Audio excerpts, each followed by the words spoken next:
জামাত ইসলামী যদি ক্ষমতায় আসে আমাদের টার্গেট থাকবে একটা কারিগরি ইনস্টিটিউট, একটা নার্সিং ইনস্টিটিউট এবং রামগঞ্জের জন্য আমরা গ্যাসের ব্যবস্থা করব। লক্ষ্মীপুরে আমাদের রেল লাইন নেই, লক্ষ্মীপুর হয়ে আমরা রামগঞ্জ হয়ে রেল লাইনের জন্য আমরা ব্যবস্থা গ্রহণ করবো ইনশাআল্লাহ।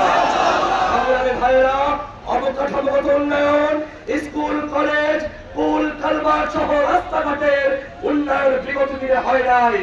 আমরা বলতে চাই ঠিকাদাররা তাদের কাজ করার সময় অনেক বড় একটা অংশের পার্সেন্টেজ বিভিন্ন অফিস খরচের নামে তাদেরকে কেটে রাখা হয়। আমরা বলতে চাই জামাত ইসলামী যদি ক্ষমতায় আসে সেই সরকারি অফিস আদালতের সকল অনিয়মগুলি বন্ধের ব্যাপারে আমরা যুগান্তকারী পদক্ষেপ নেব ইনশাআল্লাহ। আমরা বলতে চাই জামাত ইসলাম আগামীতে সরকার গঠন করে আমরা দুর্নীতিমুক্ত বাংলাদেশ, শোষণ মুক্ত, মাদক মুক্ত, সন্ত্রাস মুক্ত বাংলাদেশ গঠনের পাশাপাশি এই বাংলাদেশের রন্ধ্রে রন্ধ্রে লুকিয়ে থাকা সকল দুর্নীতির অবসান ঘটাবো ইনশাআল্লাহ। আমার প্রবাসী ভাইয়েরা, তারা রেমিটেন্স যোদ্ধা, এই দেশের লক্ষ লক্ষ কোটি টাকা তারা রেমিটেন্স পাঠায়, অথচ তাদের পরিবার অনিশ্চয়তার মধ্যে ভোগে। চুরি, ডাকাতি, খুন খারাপি, রাহাজানি, ইফতিজিং সহ নানান অপরাধে আজকে সমাজ জড়িত।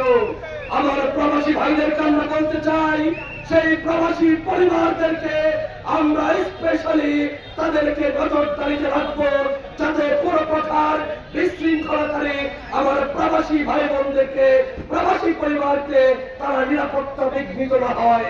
আমরা সকল প্রবাসী পরিবারের জন্য স্পেশাল নিরাপত্তার ব্যবস্থা করব।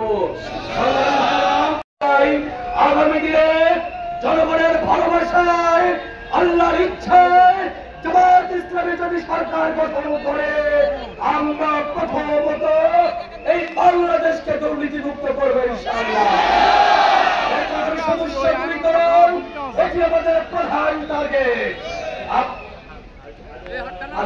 কোটি টাকার বাজেট পাস করা হয়েছে, কিন্তু সকল টাকা এই দেশকে যারা নেতৃত্ব দিয়েছিল, যারা পরিচালনা করেছিল, তারা সেই বাজেটের টাকাগুলি নিয়ে বিদেশের মাটিতে হাজার হাজার বাড়ি নির্মাণ হবে বৈষম্যহীন একটি বাংলাদেশ।